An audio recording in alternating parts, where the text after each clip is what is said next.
Good evening, everyone. A former Corpus Christi doctor pled guilty just 3 months ago to groping a female patient 2 years ago, and now new allegations of similar behavior have surfaced. And court documents show that Jaime Sandoval allegedly committed an assault by offensive contact on June 18th before ultimately removing his court-ordered GPS ankle monitor and going off the grid just 2 days later.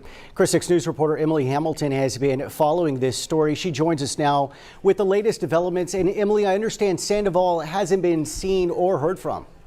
That's correct, Paulo. And Nueces County adult probation officials confirmed that alleged incident of assault by offensive contact.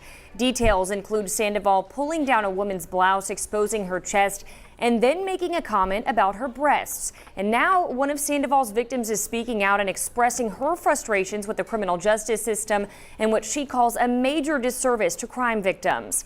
So the emotional healing for a former patient of Jaime Sandoval should have started when her longtime doctor pleaded guilty and admitted to groping her breast during a 2017 appointment. But that woman, who asked that we not show her face or share her name, says she was robbed of closure and the opportunity to face her abuser in court. She says the district attorney's office never told her about Sandoval's plea deal, and she instead heard about it through local news coverage. Failure to provide adequate service for victims is something the DA acknowledged during a recent budget meeting, and his proposed solution was more money, more employees, and higher pay. But for victims who say they've navigated the legal process alone, they say a phone call would suffice.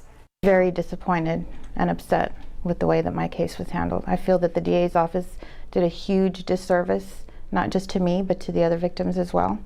And it's hurtful. It's disheartening. Sandoval's patient is not the only person who has expressed their frustration. For nearly a year now, Chris 6 News has fielded phone calls and messages from crime victims who say they feel disregarded by the district attorney's office. And we've reported on various communication issues between the DA's office and victims here in Nueces County. Now, we contacted the county's victims assistance coordinator for an interview regarding this story, who then directed our questions to Assistant District Attorney Matt Manning. We also contacted him for comment today, but have not heard back. Paulo.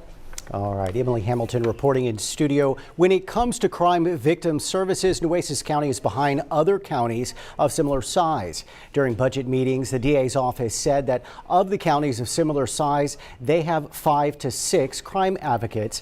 Nueces County only has 2.